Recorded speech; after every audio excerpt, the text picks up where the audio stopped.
As vice president of the Ancida Automotive Group, April Ancida helps run and oversee an automobile dealership group. She's also a civic leader, a philanthropist, and a champion and advocate for all things UTSA, especially UTSA football.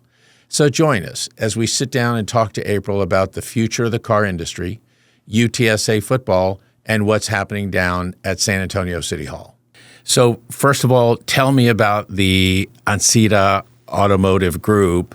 You are not just in San Antonio, you're in Boerne and Floresville, but you're now beginning to expand. But tell me about the current operations, because you're also in Cuero and Laredo. Yeah, we're everywhere now. Yay. Actually, we've been more than just in San Antonio for quite some time, but divested of some brands. But really, the brand started in 1972 on Martin and Flores downtown with a Chevy store. And my dad was the first Hispanic to own a Chevy store in the United States. So that was pretty cool. I think he never assumed that it would become any bigger, like a giant conglomerate. He was very happy with one store. Yeah, he really was. He was like, okay, I can get my hands around one store, run one store well. But what he found is people were promoted to a certain level, but not leave, which left no way to thank anybody else who was tirelessly there every day working hard, because if they were looking to grow in their position, they'd have to leave. Right? Which is like a good problem to have, because you're maintaining people, but how do you keep the talent that you've grown to stick around? And so you really have to be able to offer them more opportunities. And then growth also, I would think, if someone was to go from a Suburban to an Escalade. Well, and that on the too. Customer side. So from the customer side as well. But I have to tell you, the main drive was from the team member side. Sure. And so eventually, we were offered a point with Jeep, and we had a Subaru and Volkswagen store. And my dad was nervous, but he ended up putting some good management in place. And here we are. We have 14 stores. At one point, we had 15. Here's what happened. We had 5 RV stores. Wow. Yeah. So there was a heyday for RVs. And then we had some in Alvarado, Denton, Donna, Temple, and Boerne. And they all slowly started dissolving. We sold or closed or did something beginning in 2008 as life fell apart, couldn't get finance for anything. Well, that was like the recession. That's in 2000, correct, yeah. 2008. So now you're talking about the riskiest purchase. Why? It's riskier than a house and riskier than a car. Why? Because it's way more than a car. Why riskier than a house? Because you can't go repo it at an address. This person can be driving a house across the United States, right?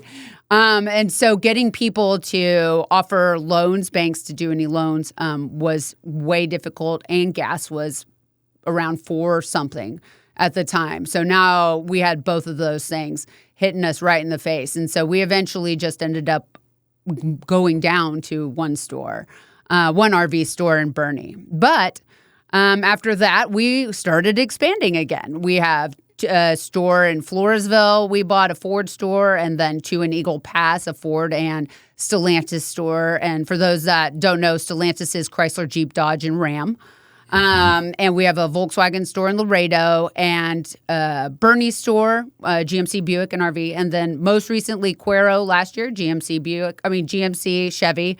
We've got so many GM models, brands that it's hard to keep up myself. And then lastly, one in Killeen, which is the new partners GMC Buick. That was in July. So that was a recent acquisition. Right. Patriot, Buick, GMC. Yeah, those are all the out-of-town stores. I didn't name the in-town stores. I don't know why, but we've got 5 of those. You've got a lot. Yeah. So tell me about a Patriot. This is a family-owned dealership in Killeen that's been around 30, 35 years. Yeah, a while. And so tell me how you got to it seemed like they were, according to a media outlet, they were interested in selling because of the changing environment, because they were just a one dealership, family-owned. Right. Yeah. The irony, right? We better get out now. And we're like, we can't wait to buy this. Okay, so. And I imagine they don't have economies of scale Correct. as you would in a larger That is auto correct. group. And that was the same kind of idea with Cuero too. We're starting to really gravitate to the a smaller community than a large metro like a San Antonio, Houston, Dallas. It just feels so. It's hard to get your footing in with so many dealers. It's almost a race to the bottom to be competitive, to be number one.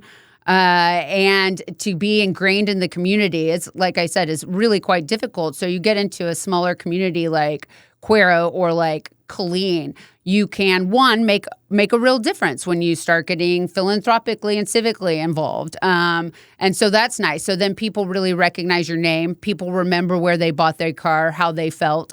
And so we're finding a lot of benefit to grabbing a store like that, but from someone who had a great reputation before us, right? So we literally changed nothing. We kept the entire staff. We were like, this is perfect. It's turnkey. And you kept you're keeping the name? We're keeping the name because they built the reputation. It's a solid reputation. And again, same thing with partners in Cuero.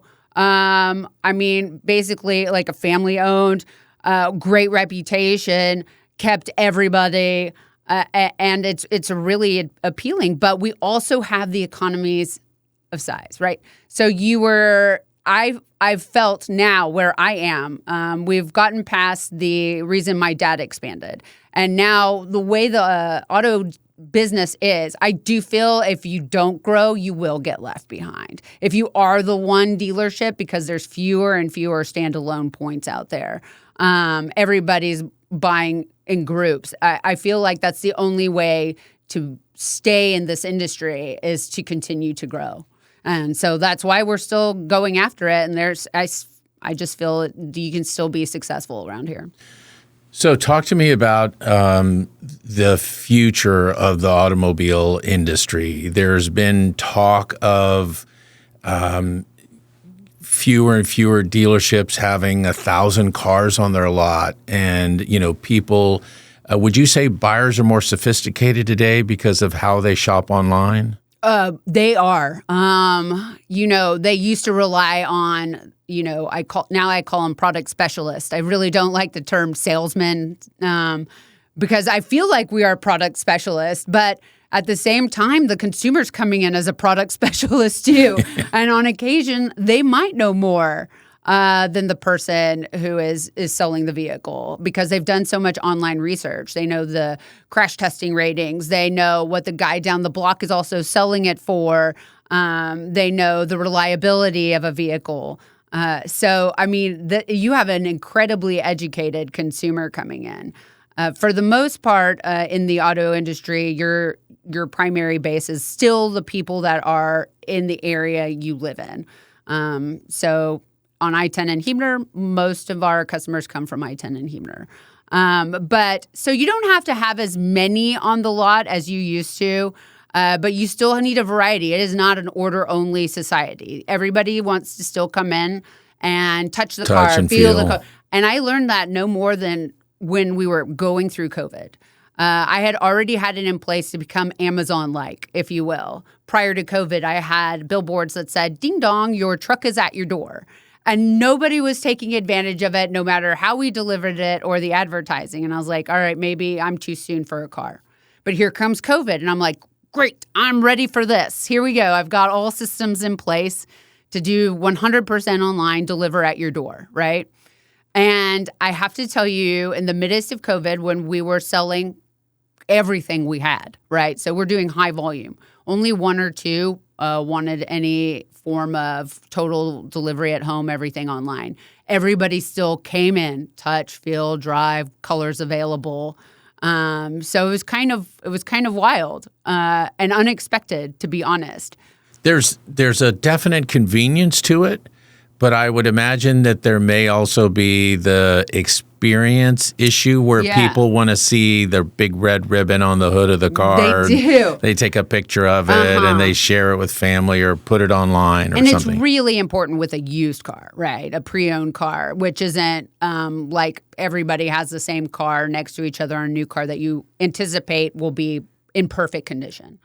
A pre-owned car is incredibly unique. How many drivers? Is there any dents? What does it smell like inside? How does it feel when I go down the, it's that one is a real feel experience, I would think for sure. So you have even fewer on the used car side of it. But where we can speed things up is doing the finance application online prior to coming in, running it through all of our lenders, and trying to get the best deal so the customer's not sitting there in the waiting room while we're doing it. So those are things we can do in advance now, speeding up the process. That's probably one of the biggest complaints I would imagine from car buyers is how long they spend in the dealership. So I would imagine what you're doing is lowering the emotional thermostat by getting a lot of stuff out of the way that you don't need to do in the store. Yeah, for sure. I think, most of the paperwork, and I don't think anyone faxes anymore, but for some reason that came to my head, faxing. But we can send any paperwork online. You can sometimes we have a kid and the co-signer parent out of state, and we can do everything online so the parent doesn't have to be there or whatever. And occasionally we'll have the parent FaceTime with the kid while they're in finance, and so we're able to be flexible, quick, and really that's what takes the most time is the part where you're getting the best rate for your customer. What percentage, not necessarily with the Ancida group, but just in the industry, what percentage of new car buyers are repeat customers? Oh, probably 30. Okay. It's not very high.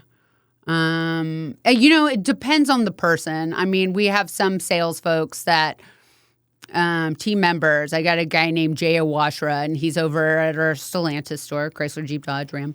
And the man doesn't have to introduce himself to anybody all day, every day. He's got repeat customers coming in. Like, he's probably 90% repeat customers. He sold 100 vehicles in May.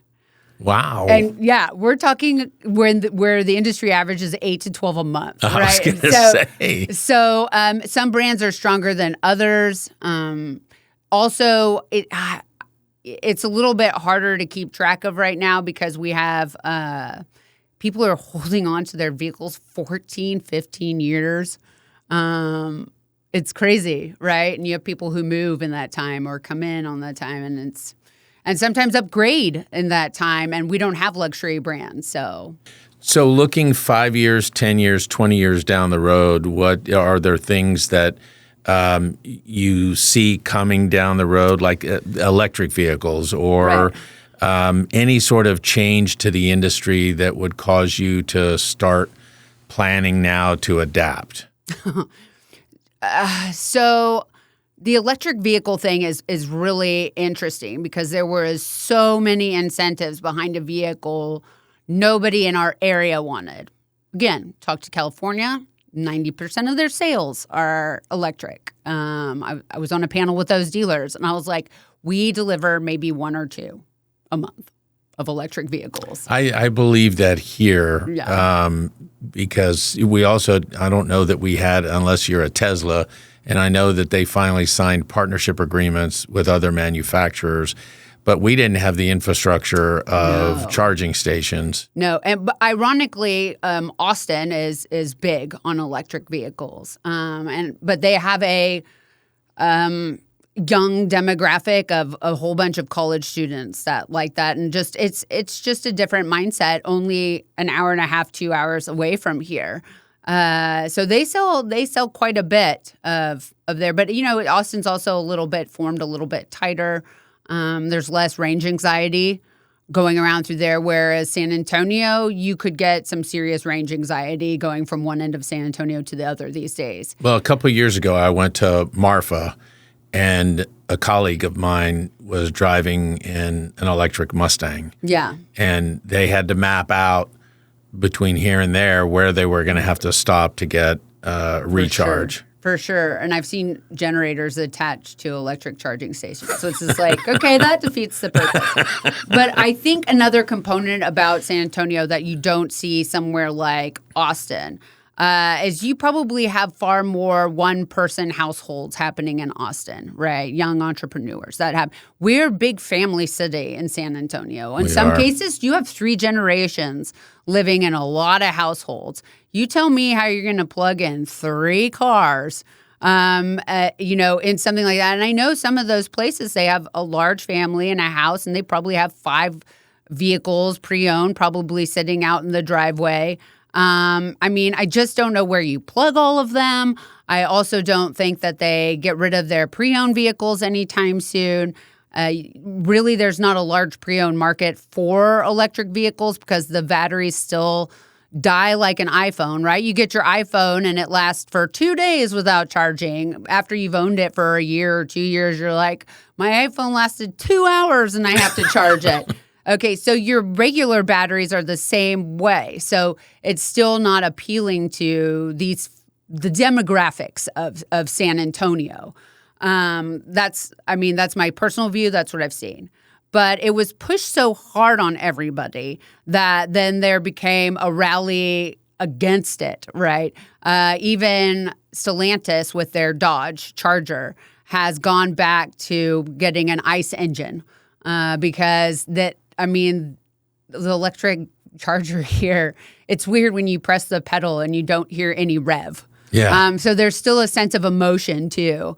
And that was a huge seller for young college students. All wanted a Dodge Charger, Dodge Challenger. And all of a sudden, you took the big muscle out of it. And they come in for the electric version, and they're like, what? Well, and I thought I read somewhere that with the Mustang, they even added a sound. Yes. Actually, they did that with the Charger, too, where you can replicate it. Yes. But, I don't know if anyone can see my face. Anyways, I don't think that there's anything wrong with electric vehicles. People think that dealers don't like them because of Tesla, right? Because Tesla's outside of a dealer network, doesn't use one. Well, that's not true. We have plenty of every single brand I have has an electric vehicle that they sell. In some cases, more than one. In some cases, hybrids, and so you've got we have everything available that you could want. It's just the demand is simply not there in this area for something like that. So I still think it's going to be a while. We need a larger range. We need the battery to last longer before you have to pay $9,000 to $15,000 to replace your battery after 3 years. That's a heavy lift. They're more expensive to insure in most cases because of that battery issue. And everybody's like, hey, the air's cleaner because we're using them, but have you seen where they make them? The air where they make them is not so great, and the components they're using violate everything everybody's excited about the clean air are against, right? And then when you get rid of the battery, those locations are going to be awful when you get rid of the battery. So when you factor all of that in, globally, it almost cancels each other out. We've done no benefit. We're in a global race for all the minerals that make up the battery. Right. And then how do you dispose of those batteries? Right. And so they've done plenty of studies that it shows, okay, it makes it moot, because of all the before and all the after, everything you do during while using the vehicle, it makes no difference. But where it does make the difference is in the city you use it. All right, well, guess what? Sorry for the city that makes it. Sorry for the city that disposes of it. But for us right now, we're doing great. I was listening to something Malcolm Gladwell had said on one of his podcasts or something, or maybe it was a book, but he said that actually if we just got people out of, I hate to say it, the cash for clunkers model, that I don't know if everybody can remember, you got paid to upgrade your vehicle into a more economical vehicle. If you move that by like 3 or 4 years into a newer vehicle of most of those people are actually the biggest offenders. And you could actually move the needle just by getting them into slightly newer vehicles, more than you could getting everybody into electric vehicles. And it was a little bit mind-blowing, but it kind of made sense to me. So I don't know. We'll see. Electric, we've got our chargers. We're moving along with the industry as they want to. It's been more expensive than fruitful for us as an industry. But we're sort of just going with the flow. The investments are quite large for a lot of those chargers, $50, $150, $200,000. We bought one for our Ford store that we ended up not being able to use, actually two. And the cost of getting rid of it or even putting it in was so bad that we actually donated it to UTSA. So UTSA has two brand new chargers now. The other thing I see is direct sales, right? That would change the landscape to circumvent the dealer. So it's not so much that we're afraid of Tesla doing that. We're not afraid of the brand. We're afraid that it would set a precedent should Tesla be allowed to directly sell to consumers. Well, why is that a bad thing? What's the big deal? So back in the day, in order for Ford, Chrysler, GM to expand into multiple cities and get their product out to a lot of places, they needed help with capital, right? How are we going to put up all these buildings, all these places, and all the employees and be able to do that? This is a long time ago. Well, let's come up with a franchise system and some dealers and we'll have partners. So here we are. But now they're large, giant companies that could probably afford to do all of that on their own. But now we exist. We've put in our own money. We're partners. We're here. Huge part of the economy. Yeah. So the first problem is you cannibalize all of your dealers that already invested. We have our team members. We made the building specifically to your demands or wants and needs. You tell me how you want me to build this building and I'll build it with my money. Done. We do it. We refresh them every, 5 to 10 years. Boom, we redo the building. And we try to hit all of our sales goals for them and they distribute the cars. So you start cannibalizing that and putting your partners out of business. That's poor form. But once you do that, you look at the competition for the consumer. Me and the Cavenders, let's say, we both have Chevy stores. I want to be number one. Why do I want to be number one? Because that attracts more talent to my store. I'm able to show GM, look at the job I've done with your Chevy store. If you have another open point somewhere, you want to give me that I'm now a really big candidate on their list. So we all want to be number one. In order to get there, I have to slice my prices like crazy so I can be Cavender, make them number two, get my volume up. So now the consumer has a competitive situation for them in pricing. They're like, well, this guy over here did this. If you get rid of that, there's only Chevy in town and it's Chevy, Chevy, Chevy, no dealer behind it. You can forget the competitive pricing, nature of everything.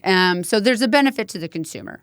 Two, everybody can get a hold of me and Rick Cavender on Facebook, on X, on Instagram if they have a problem. Tell me if you can get a hold of Elon Musk to solve your problem. Probably not. And a lot of times, if we can't solve it with the manufacturer, we spend our own money to help the consumer, right? Well, speaking of social media, there are photos on social media of Rick Cavender at one of your dealerships ending business cards to your employees. He is wild, man. I love that guy so much. Otherwise, he was to my employees and to our customers. And the irony is some of my employees used to work at Cavender and some of his employees used to work at Ancira. You can tell that probably means that there's a family feel that they probably enjoy. But I actually love about 80 to 90% of my competitors. I do. But 80, 90% of my competitors all are on individual boards. They're doing work not only civically for our community, but also philanthropically. We're out there donating to UTSA, Haven for Hope, the food bank. I think car dealers are like banks. They're friendly competitors, but they both will come together with their competitors for the betterment of the community. They serve on boards together. They raise money together. Yeah. They donate to charity together. So I go to Austin or I go to DC and I tell the tale of the dealer, right? The number of folks we employ as well in all of these areas. The $90,000 is the average amount someone in a car dealership makes. That's pretty great. So, why would you get rid of this model that provides so many small family business opportunities that really make the economy go and are invested in those individual communities? You wouldn't want to take that away. So, protecting our dealer franchise rules, laws is incredibly important. And that is something I see coming down the pipeline and a reason a lot of people are getting out because it's scary. Well, and to this point, a company like Tesla that is not based here is not going to do what April Ancira does for UTSA or for any of these other philanthropic causes. Right. I'm sure they pass out checks here and there, sure, but they won't be to the level of what you guys do or the investment where they are. And the personal time and that you put into all these causes. Sure, for sure. And there'd be fewer dealerships. I think they would start minimizing the amount of stores that they have in an area because they wouldn't want to cannibalize themselves. And I think that would produce fewer jobs as well. But that's exactly right. Our tie to the community is so big. And if something goes wrong with a customer, well, my name's on that sign. I talk to them. They see me. They know who's responsible. So then it matters to me. It matters to me what happens. So that's the other one I see. I know. Electric cars, right? And franchise laws coming. Yeah. All right. So I want to transition because there's a lot that you do personally.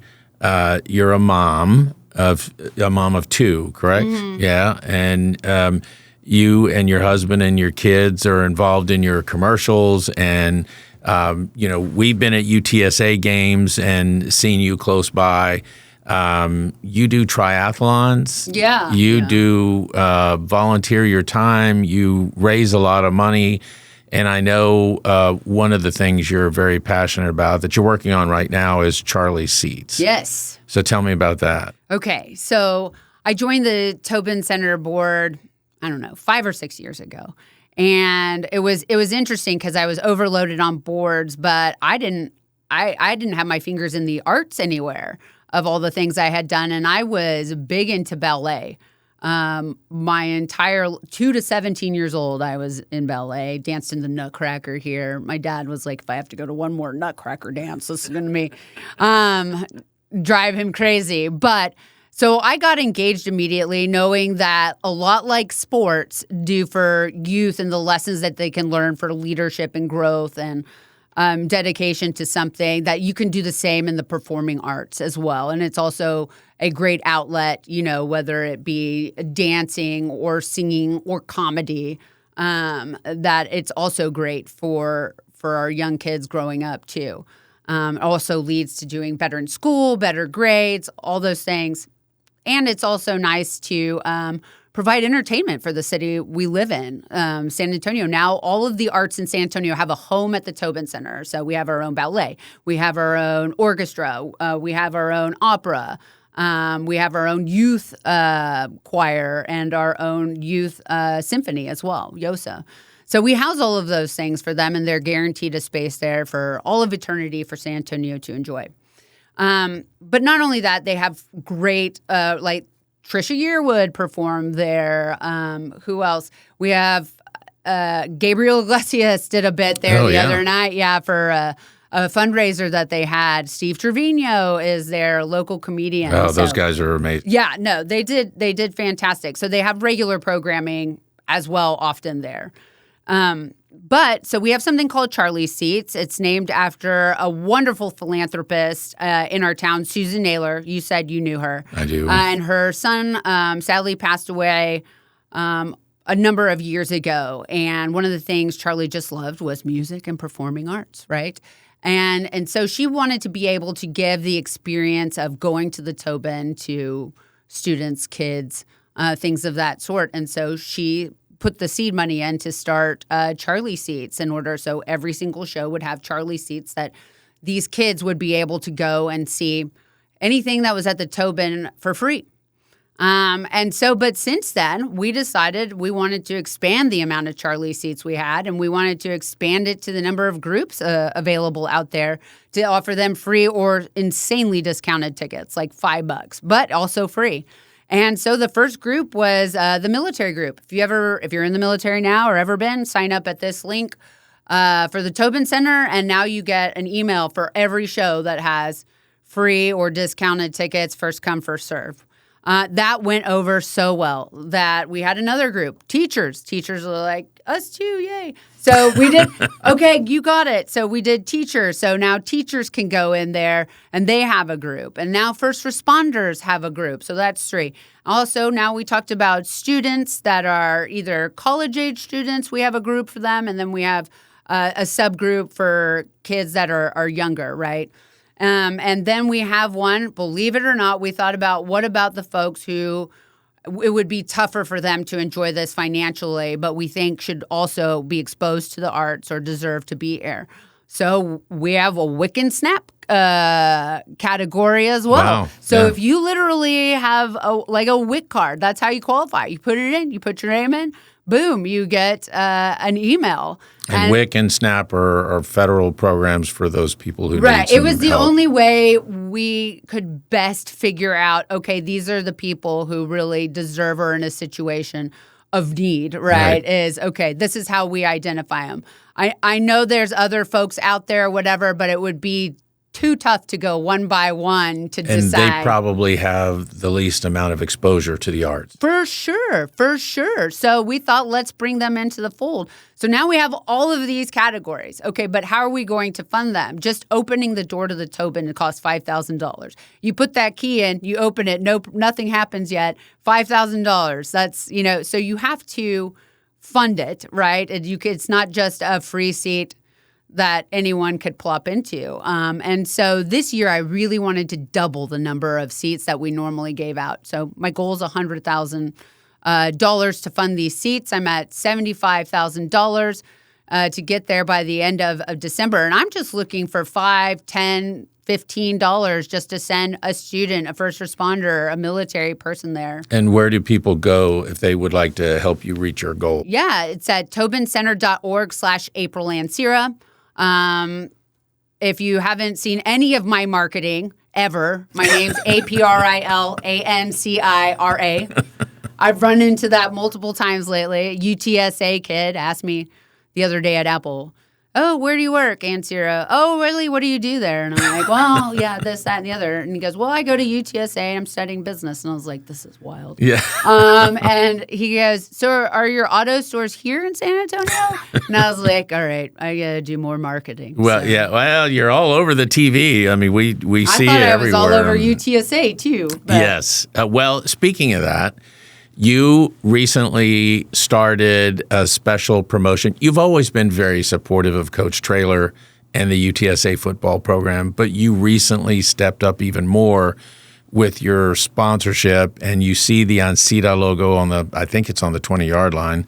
Yes, yeah, it's 20, 30-yard line but on both sides, yeah. So tell me how you got to that point, or what the goal was. You've also been you've been an outspoken supporter of the NIL, name, image, and likeness effort for UTSA. But how did you get to that point to sponsor them? God, most of it's been so organic. 15 years ago, actually prior to 15 years, they simply announced that they would be having a football team. And I knew what football could do for San Antonio and for UTSA at that time, right? Anytime you can get people to unite around a team, and largely you have the ability to introduce them to more, right? Here we are, we're excited, we're fans of this, but by the way, have you noticed this about UTSA? And by the way, maybe we get some national exposure and people outside of San Antonio recognize UTSA and San Antonio. Maybe dollars start coming in more. And so the initial engagement the initial opportunity I knew would be economically beneficial to UTSA and San Antonio from that standpoint. So we went in as an exclusive auto dealer sponsor before the first kick. And I immediately said, Lynn Hickey, the AD at the time, I don't know who you're hiring, but whoever you hire, they get a car from me. Great. We're all in.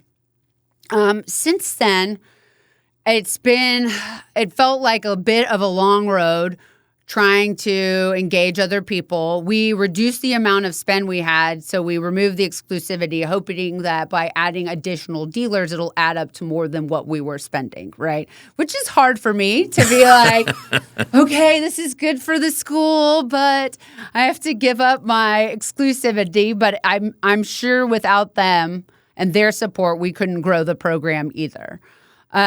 So we get to a point where Coach Traylor comes in.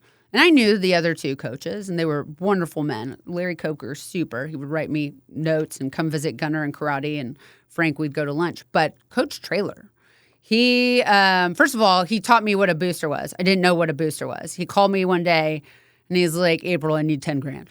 And I was like, what? And he's like, yeah, we've got a summer camp. It's first summer camp. I need T-shirts. We don't have T-shirts. 10 grand, we'll throw your name on the back. And I was like, oh, I don't have 10 grand. You can't but nobody had ever done that to me before.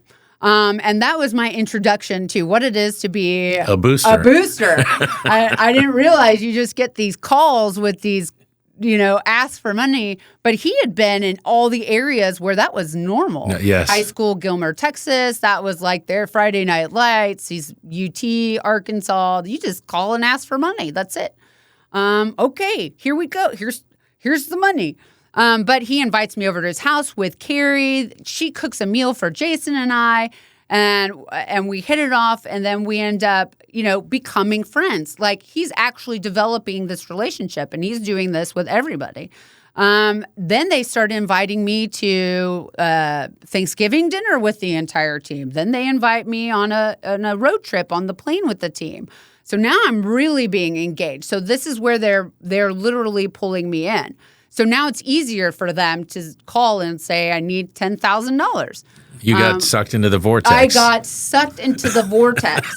I was already in from an investment standpoint, again, knowing that it would benefit so many other things besides just football.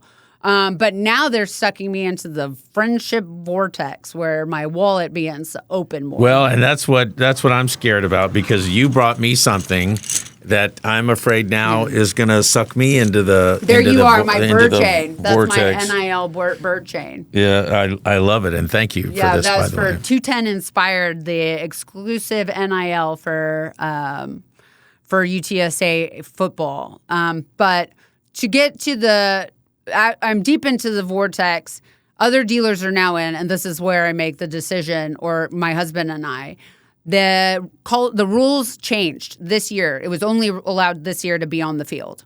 You couldn't advertise prior to that. And we knew there's another dealer that follows us closely. I mean, follows everywhere we go.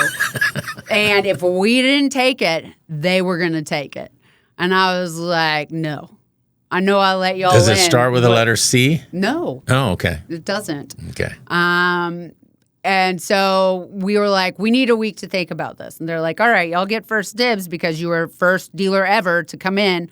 But we're going to go out in 3 days and tell this other dealer. And we're like, so it took us like 24 hours, maybe less, to be like, done. Sure enough, there was a secondary opportunity, sponsorship. If you didn't take that, there was a lesser amount for close to the field. Guess what? That other dealer took that. Okay. So I know we were right, and I love it, and I hate it, and I love it. Right? And I like that group too. I do. I really do like that group. But that's probably half of the decision was like, no, this is my space. And that's why we ended up there. Well, thank you for what you do. I mean, UTSA football has become such a huge part of this community. I know right now we're having a conversation about the Spurs and the future of the Spurs, but on the college level, UTSA football has just electrified this city. 45,000 people this weekend. It was. 45,000 people. It was an amazing game with Texas State. Okay. So now what I want to do is just talk to you real briefly. You were the treasurer for City Councilman Manny Pelaez in his race for mayor. Yes. How do you feel? So Gina Ortiz-Jones won the race, and now she's been mayor for about 3 months. How do you feel about City Hall these days? City Hall is interesting. It is a story and a half. Now, when it comes to City Hall, what I am happy about is the fact that everybody gets one vote, to include the mayor, right? And I am definitely, we do have some business-minded friends out there. I do not know that Gina Ortiz is as business-minded as some of us who maybe supported Rolando Pablos in the very end in the runoff, right? I'm worried that there's too much attention on the drama and the chaos that may be going in right now. There certainly are a lot of videos instead of focusing on, okay, let's resolve this, let's get through this, let's get things done. It seems to be more attention to some sensational things, which does a disservice to anybody, and you don't even get to move forward on anything. I feel like we're kind of at a standstill. But I want Gina to do well. I have to say this. When I'm wrong about maybe who will end up being the mayor in this case, I hope that I'm also wrong on the job that I think will happen. I want her to be successful for everybody. Her success is the city's success. I want her to be successful because then all of us are. We're just barely in this. So far, the stuff that's happening really goes against what I see for what a leader should be doing. A leader person is supposed to be uniting. Is supposed to say, okay, I see we have some differences. Why do we have those differences? Let's discuss this. And it just seems not to be going that way. I'm trying to find a way to say, like, I don't know. Maybe I'm trying to be politically correct, which I'm really not. I know you, April, and yeah, you're usually not. I'm usually very candid, and I'm having trouble trying to be politically correct right now, to be honest. I think there's been a little bit of hang up on the mayor's part over processes. And people if she wants to fight about something, we should be fighting over policies and ideas and solutions and not, how to dot the I's and cross the T's. So it's my hope that the entire council can come together and focus on solutions. They still have a budget to pass. Yeah. We still have a November election for the beginning of Project Marvel, and we have bigger issues down the pike with the revenue that's coming in and a budget deficit, budget gap that needs to be closed. Well, let me be clear. People are always saying one of the things about Project Marvel is, this only helps the wealthy. Super white collar. This is big money, good old guys, friends hanging, and what about the rest of us? What about our potholes? And what about things that, neighborhoods that need to be revived? And I want to say when I support something, I never leave anybody behind. I actually believe this will benefit everybody, to include the neighborhoods, to include the potholes. Right. And so and you've shown that in your efforts for Charlie's seats. You've shown it in your support of UTSA. Right. You've shown it in a lot of your philanthropic and your business and goals. Frankly, if you want to look at it selfishly, I cannot do well unless everybody's doing well. I do not have a luxury brand. Used car sales are down right now because that demographic is having a hard time right now. I need those people to be successful. I need them to have good jobs, living in a good area, being able to afford these used cars. Even I don't selfishly benefit unless every single person is doing well. So when I look at a politician to support, when I look at Project Marvel, I'm supporting with this, hey, I got to help you guys because this helps everybody. You need a rising tide to lift all boats. That's right. Not just this segment, just like UTSA football did. It wasn't only football that got the benefit of their wins. Everybody, UTSA got the benefit, cybersecurity, engineering, the basketball, women's basketball, baseball. So it's not just one winner here. That winner brings everybody with it. And that's the point of Project Marvel. So the problem I have is that when we first saw Gina, she was doing, let's just be candid, is when she was running for U.S. Congress twice. It didn't work out. I don't actually think she wanted the San Antonio job. I feel like it's a consolation job for her at this time. I felt like Rolando Pablos lived here, wanted San Antonio to do well, wasn't saying, oh, well, I didn't get to do this or that, the other. As a matter of fact, he's taking away from something that's incredibly successful right now to volunteer his time to San Antonio to help us have economic generation that benefits everybody. And right now, I just see somebody that is in a position and wants everybody to know that she is, in fact, hi, I'm the mayor. Hi, I'm the mayor. Hi, this is how we're going to do it. But you can't do that. And also that position isn't even structured that way. The fact that we have all of these votes that matter means that you actually have to make sure that everybody is working together for the greater good instead of creating things that distract us. I think that's the beauty of municipal government. Right. Is that you're forced to try to unite and get people behind a common solution. And it is the beauty. It sounds amazing. It's what we have to do in the car business so we can all row in the same direction and grow together. And it is frustrating to see that not happening. Now, I would love to meet with her. I don't think she'd ever want to meet with me. I've actually voted for other people and then ended up supporting the politician who was in office that I didn't vote for and ended up developing fantastic relationships with them down the road. We ended up seeing eye to eye, and now here we are. And so I think that's possible, but it's only possible if she wants to do that. And I think the business community would welcome it if we could collaborate, if we talk. But I don't understand why. But there's just this, nope, that's the wealthy segment. We're not the wealthy segment that's trying to employ more people in San Antonio and help everybody grow. So that's my candid bit. I can't be politically correct. Well, I think some people forget that the business community is made up of job creators and paycheck providers. Right.